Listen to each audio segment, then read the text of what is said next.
દેવાધિદેવ, આખરે ગંગા, પાનબાઈ અને કહર સંગ ભેગા થઈ જ ગયા. હા સતી, આ ત્રણેયના મિલનની પ્રતીક્ષા તો આખું બ્રહ્માંડ કરી રહ્યું છે. આ ત્રણેય દિવ્ય આત્મા એકત્ર થશે અને આખા ભૂલોકનો ઉદ્ધાર કરશે. સતી, આ ઘોર કળિયુગમાં પણ ભક્તિની એક અદ્ભુત પરંપરાની શરૂઆત કરશે. પરંતુ હવે પરંતુ કેમ મહાદેવ?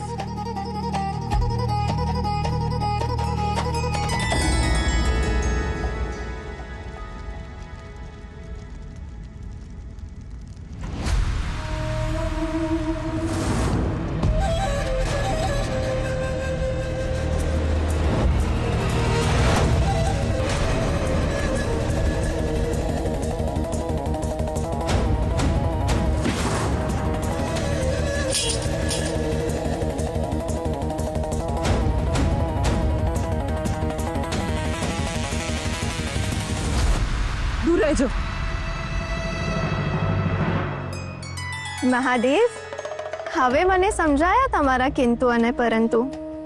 સતી, આ ત્રણેયનું પ્રથમવાર મિલન થવા જઈ રહ્યું છે અને આટલી વિશાળ ઘટના સાવ સરળતાથી થઈ શકે ખરી? ના જ થઈ શકે, કારણ કે એ માત્ર કિંતુ અને પરંતુ જ નહીં, પણ કલિરાજ, માયાવી, પ્રતાપસિંહ, હરિરામ અને જમકુર જેવા કેટલાય દુષ્ટ તત્વો છે. હા સતી, એટલે જ કહેવાય છે કે ધર્મની સ્થાપના કરતા પહેલા ધર્મના યુદ્ધ થાય છે. હવે જોઈએ કે અહીંયા કેટલા યુદ્ધ થાય છે. આ કુપાત્રોના ત્રાસ અને અત્યાચાર સહન કરીને જ મારા ભક્તો તૈયાર થશે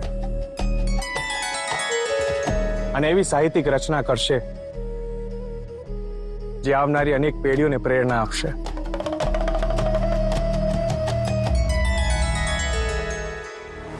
મારી પાનકી તરફ આવતા દરેક હાથને હું સળગાવી દઈશ. અરે પણ મારી વાત તો સાંભળો. તમે દૂર રહેજો. દૂર. મારી વાત તો સાંભળો. દૂર રહેજો, મેં કીધું ને. ચાલ બેન, મારી વાત તો સાંભળો. ચાલ. બિંબા,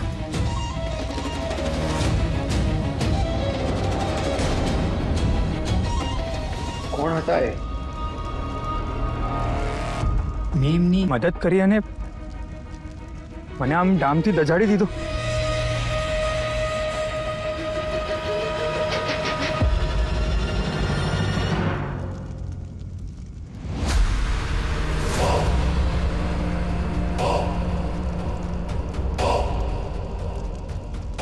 હમણાં દેખાશે એ ભક્તનો સાથી.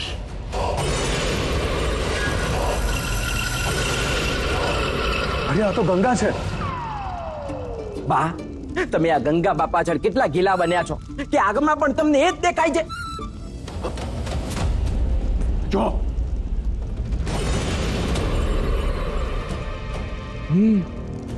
તો વચ્ચોવચ ગંગાબા જ છે. કોઈએ સાચું જ કીધું છે. જેની હારે લગ્ન કરો ને એ જ તમારા વિનાશનું કારણ બને છે. ધાર કાઢીને. રિયા, લગન? હા, આ બા છે ને એ ગંગાબા હારે લગ્ન કરવાનું વિચારતા હતા, પણ આ જોઈને તો નીકળી ગઈ ધાર. ના, બિલકુલ નહીં. હા, બિલકુલ નહીં. લગ્ન કરાય જ નહીં હવે. બિલકુલ કરાય. અરે આમ સામે ચાલીને વિનાશને ઘરમાં ગલાય. અરે તમે લોકો સમજતા કેમ નથી? એક વાર જો પ્રતાપસિંહ એ ગંગા જોડે લગ્ન કરી લે તો એ ગંગાને કાબુમાં કરી શકશે અને પછી એના રક્ષકોને ઓળખીને એ લોકોનું કાસર કાઢી નાખે એટલે પત્યું.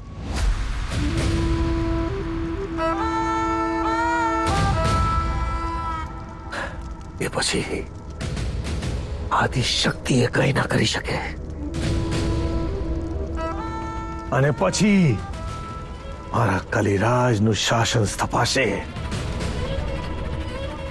અને પ્રતાપસિંહને જેવું રાજ્ય જોઈએ એવું રાજ્ય મળશે. હરિયા, આ તો મારી 5 આંગળીઓ ઘીમાં છે અને જોઈતું રાજ્ય મળશે અને ગંગા સાથે મારા લગ્ન થશે.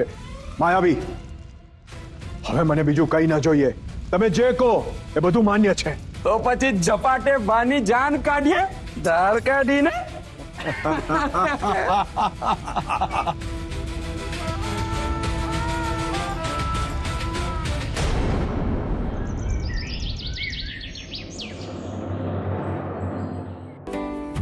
બાપુ,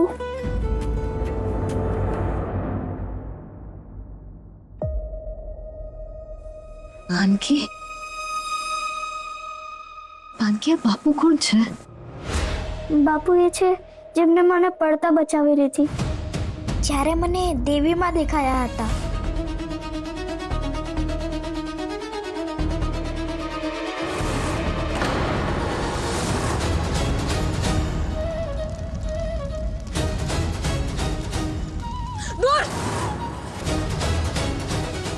આ મેં શું કર્યું? જે માણસ પાનકીની સતત મદદ કરે છે એને મેં મશાલથી દજાડી દીધું. મારી સમજવામાં ભૂલ થઈ ગઈ.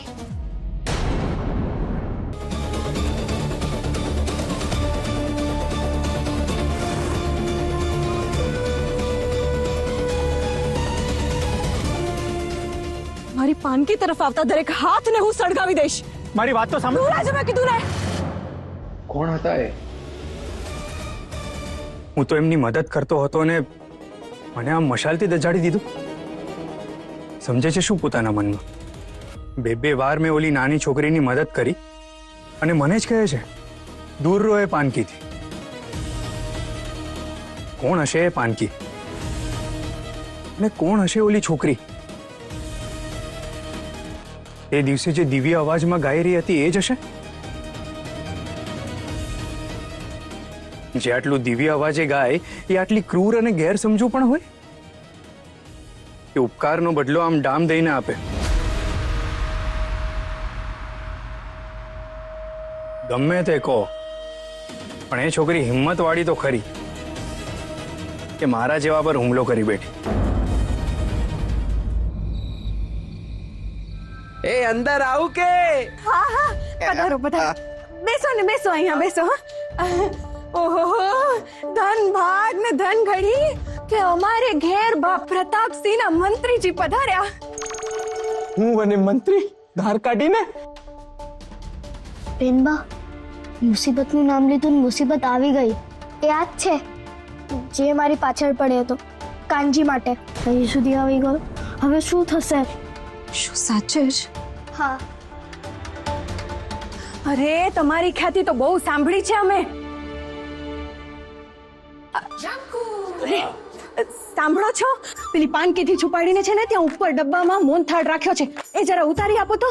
આપણા ઘરે આજે મોંઘેરા મહેમાન આવ્યા છે. લાવ વાહ. જોયું? મામી મારાથી મોહનથાળ છુપાવીને રાખે છે અને આ મૂર્તિ લેવા આવ્યો છે એને આપે છે.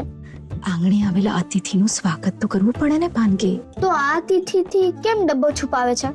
અરે, તું કઈ અતિથિ છે? તું તો આ જ પરિવારની છે. હા હા હા બેનબા, તમે જે બોલ્યા ને એમાં જ મોહનથાળનો સ્વાદ આવી ગયો. પણ આવ્યા છે કેમ?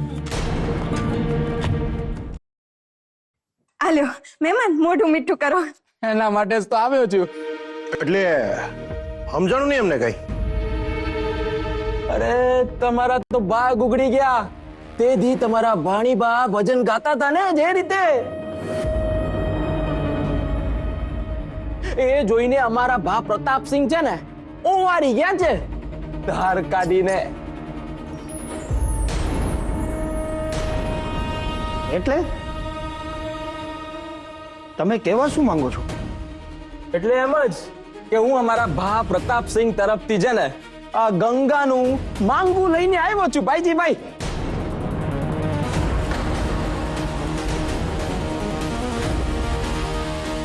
શું? અરે શું ને બાજુમાં મૂકો અને તમે મોહન થાળ અહીંયા મૂકો. અરે પણ અરે પણ ને બણ પર મૂકો ને પૂરો. તમે અમારા બાને ઓળખતા નથી. એકવાર એમને કોઈ પસંદ આવી જાય ને તો કોઈ પણ ભોગે એ જોઈએ જ. કાકડથી કાબડથી. બળથી? અરે આ ભા ગામના ધણી છે એટલે જે માગે ને એ દઈ દેવાનું.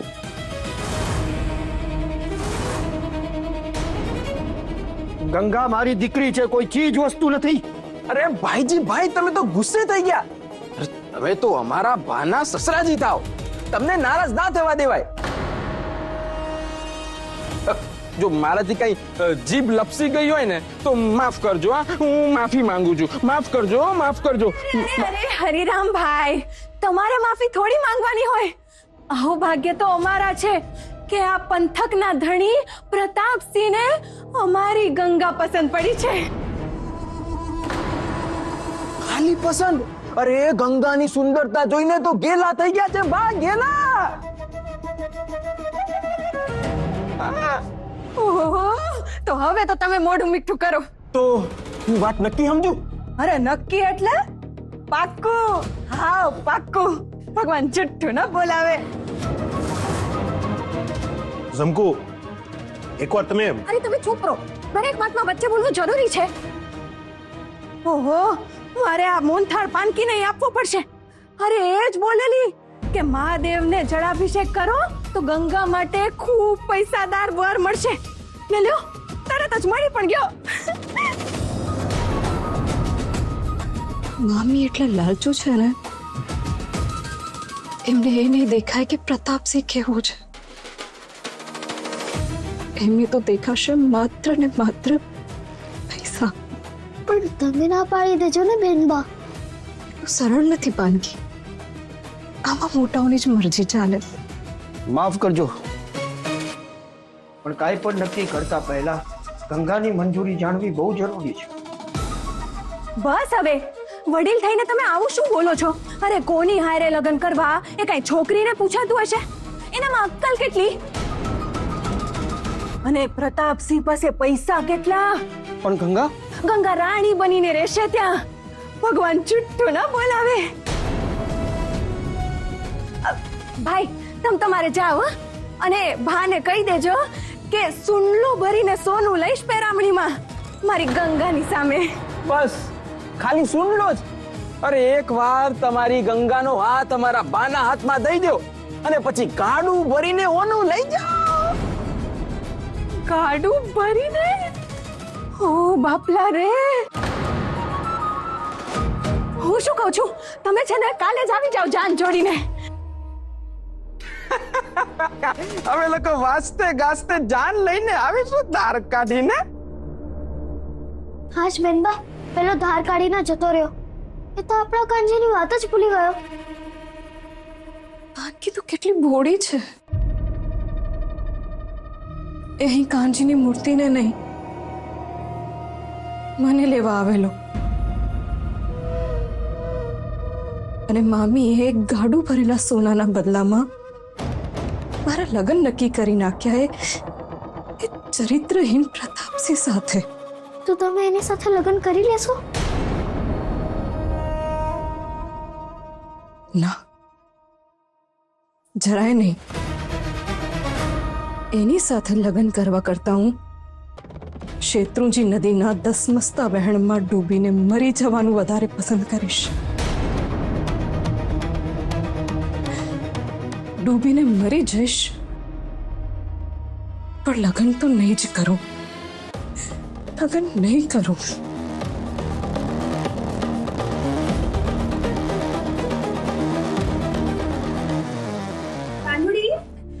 આજો પાનુડી, તને મોનથાળ બહુ ભાવે છે ને, એટલે ખાસ તારા માટે જ લાવી છું. લે. અરે તારી વાણી સાચી પડી.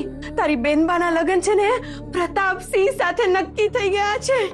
લે મોઢું મીઠું કર, લે પકડ. અરે તું ખુશ થવાને બદલે રડી રહી છે. જાવા દે. તારી ગંગા બેનબા ક્યાં છે? એ તો હમણાં જ ઘર છોડીને જતો રહ્યો. હા? અને બોલ્યા કે આ લગ્ન કરવા કરતા હું શેત્રુંજીના થસમસતા પાણીમાં ડૂબીને મરી જઈશ.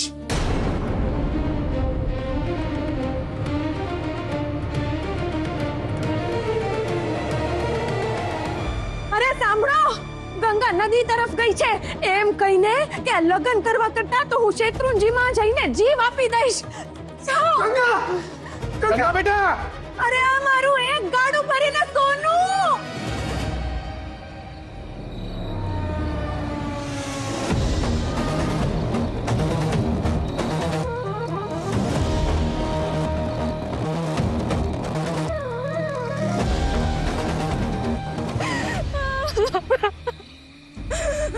મારે લગ્ન નથી કરવા, મારે લગ્ન નથી કરવા પ્રભુ, મારે લગ્ન નથી કરવા.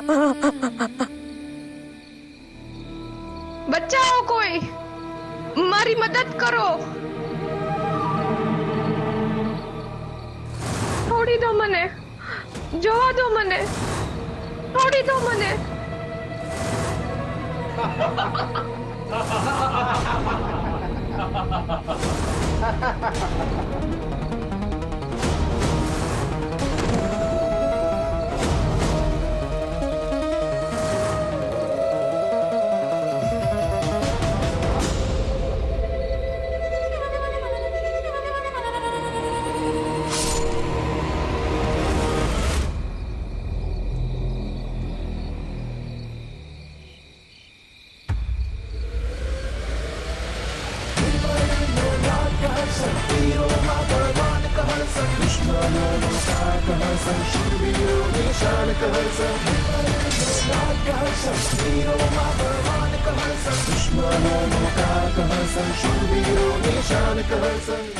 ભાતી પકડો લાને, જીવતો ના જવો જોઈએ. અબળા પર અત્યાચાર કરવા વાળાના માથા વાળવા મારા માટે બહુ મોટું પુણ્યનું કામ છે.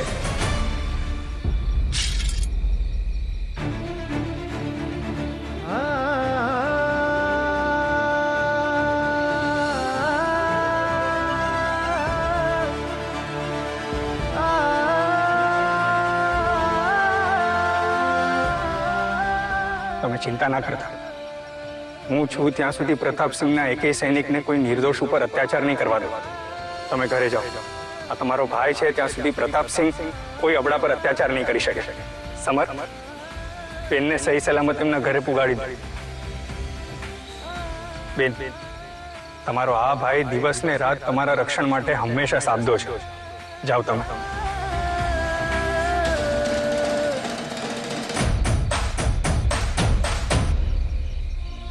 હું પણ પ્રતાપના અત્યાચારથી જ આ જંગલમાં ભાગી છું. હું તો વિચારતી હતી કે કોઈ પ્રાણી આવીને મને ફાડી ખાય તો સારું, પણ આ માણસ સારો લાગે છે. એને પેલી સ્ત્રીની આબરૂ બચાવી છે. પણ આ માણસ કોણ છે? શું એ મને પણ પ્રતાપસિંહ સાથે લગ્ન કરવાથી બચાવી શકશે? જોઉં તો ખરી આ કોણ છે?